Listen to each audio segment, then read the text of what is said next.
right, hi girls. We're going to make our mushroom out of earthenware clay today. So with the earthenware clay, there are some very specific things we have to be careful about. We're going to always hollow anything thick, and we're going to score and slip any two items that we attach. Okay, so it's just going to be a cute little mushroom house, like a little dwelling. I took off a little piece. So if you look at the whole piece of clay, it's a little smaller than an orange, about the size of a small orange, right? So that's what we'll start with, and we'll get you guys going when I'm done with this demonstration. But I'm taking a section off here, and I'm going to roll it back and forth into kind of a cylindrical shape. That will be the mushroom stem. Now, it's way thicker than my thumb, and my rule of thumb is that no thicker than the thumb. So anything thicker than your thumb needs to be hollowed out. So I'm going to take the handle of any tool, and you can use your finger as well. You can stick your finger up in there and hollow it out. The idea is to open it up so that air can escape. So here we go. I've got the handle coming out through the edge, and I can see you, okay? All right, so the idea is to have all of the thickness thinner than the thickness of your thumb, if you can see that, okay? So this is just the stem. Now we're going to make a cute little mushroom cap with another lump of clay, probably smaller than the size of a thumb. So maybe, not thumb, plum. Smaller than a plum, but a large walnut size for the cap. I'm going to roll it around. The first lump of clay, or when I first take a lump of clay, I roll it around and roll it around because that brings in any bumpy edges. Look at how smooth and round that got just by rolling it around for a few seconds. So now I'm going to take and turn it into a pinch pot. I'm sure everybody has heard of a pinch pot, where you stick your thumb in and compress and turn, compress and turn, compress and turn, compress and turn, right? It's called pinch pot, but please don't pinch, because you can see how badly that distorts and wrenches the clay. It makes it really thin and uneven. So we're not pinching, we're really compressing and turning, compressing and turning, compressing and turning. And I like to make it kind of a cartoony mushroom top, so I smooth it up into kind of a peak. Do you see how that makes, it reminds me of a cute little cap of some sort, like a gnome's cap. Yeah, so there we go. We've got the start of our mushroom. Now, and you can see that I have to attach it, right? It's not going to just stay there. So this is when we use the wire brush. We dip the wire brush in water and score. Scoring is going back and forth, roughing it up in every which direction, zigzagging back and forth with the wire brush to make it bumpy and uneven. And then what I do is kind of a little bit of a cheat. I put it on, take it back off, and inside there I can see very clearly some goo where it was wet from being attached here. So that tells me where to score and slip the inside of my mushroom cap. And now that I have my mushroom cap upside down, I'm thinking, oh, why not put those little lines, those decorative little lines that mushrooms have underneath? So I'm going to take the needle tool, and I'm going to just press lines all the way around. And that's just one more little added detail. I'm pressing little lines. Do you see how those lines are incising? Okay. Another option, it gives more texture, and it gives a spot for the glaze when we color these.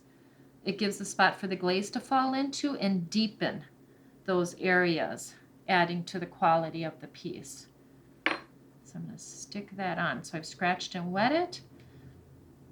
And you can tilt the mushroom top. It can be straight up and down. Everybody gets to decide how they want it to look. I'm going to narrow it. I'm just kind of putting my fingers up underneath to narrow the top of the stem. And I think that just makes a little bit more character.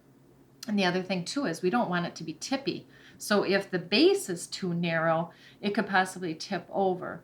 So by broadening the base, it makes it more sturdy. and it won't tip over when the cat brushes up against it with the tail, or the dog bumps its nose against it. Not that I have those pets, but you know, other people might. Okay, so now I've got this very basic mushroom shape here, but I want to start decorating. So now it's time to figure out, roll around and around little beads. You know, the little dots on top of a mushroom.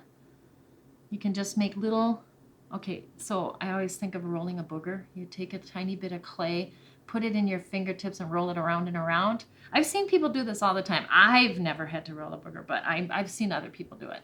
Roll it around and around and around and press it on. And you're probably thinking, well, wait a second, she didn't scratch and wet. I like to do a lot of the work and then scratch and wet in the end, because in case I want to reposition where the dots should be. So I will scratch and wet every one of these once I've decided that I like their placement. All right. So again, see. Okay. And then another thing I like to do on my mushrooms is make a little door.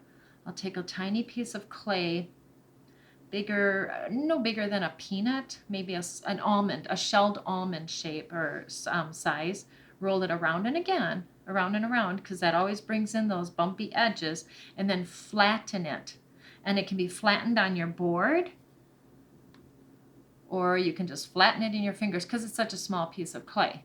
I'm flattening it into kind of an oval shape because I like the idea of having a kind of an oval, cutesy oval door. See that on there? Okay. And then I like to have a doorway, so a frame of a door. So I'm going to take a piece of clay, roll it into a snake, just back and forth, back and forth, back and forth on my hand. And just to add a little bit of texture to it, I'm going to take that needle tool again and draw lines in it to make it look like it's made out of brick. And then that I will scratch and wet around the door. See that? Okay.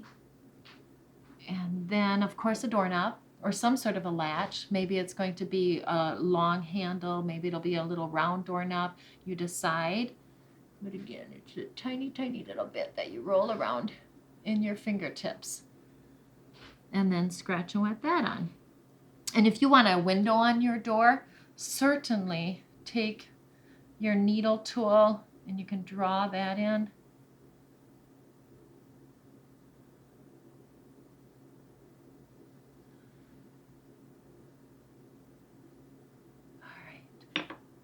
So now we've got some of the structure. You know, we've got a very basic mushroom dwelling because it's got the door. It defines it as a dwelling. But what if we want to decorate it with a flower? Maybe we'll make a little floppy flower. So here, I'll take a little bead. That'll be the center of the flower. And what I do is I make a bead and then roll it back and forth and flatten it. And that makes the petal, the first petal. And I make usually about 5 or 7 petals for the big floppy flower to complete it. Usually odd numbers. It's just a part of art. We usually do things in odd numbers. I'm going to make all these separate little petals real quick, rolling it round first and then flattening it out. So I've got 4. And here's 5. And now I'm going to decide where on this mushroom I want it. I like it to be above the door, but not directly above the door. I want to put it off to the side more as an accent. So some of those dots that I didn't scratch and wet yet, I'm going to move those because they're in the way of my cute little floppy flower. So here's the center of my flower, and then the first petal, and the second petal.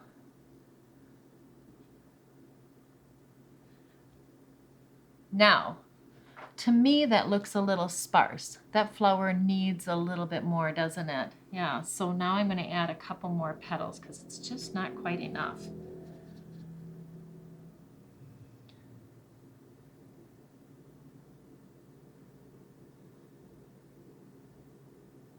Oh yeah, that's looking better. I only added one, and it definitely needs another one, but boy, does that look a lot better. Okay. See how it's starting to take shape? It's still not quite there. It's like, it's a start, but it's not quite there. So I'm thinking if I do clusters of little mushrooms, that's going to be cute. Now those are going to be really little and skinny. We don't want them any thicker than our pinky, so we don't have to worry about hollowing them out. And they're going to be separate, they're going to be various lengths. So I've got a couple of stems here. I'm going to do another one because again, you want it in threes or odd numbers. And so I've got 3 little stems, and I'm going to do 3 little caps, rolling them around. And let's see, I'll press it flat. Do you see how that makes kind of like a gumdrop shape? Well, when you put it with the skinny little stem, that makes a tiny mushroom. So I'm going to saute mushrooms for supper tonight because this is making me hungry. All right, I'm going to take a little bit more, make more little gumdrop shapes.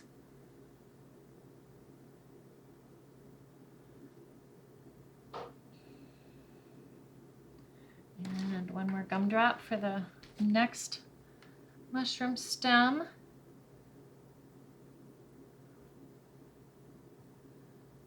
Okay. So these can all be scratched and wet along the side of the door.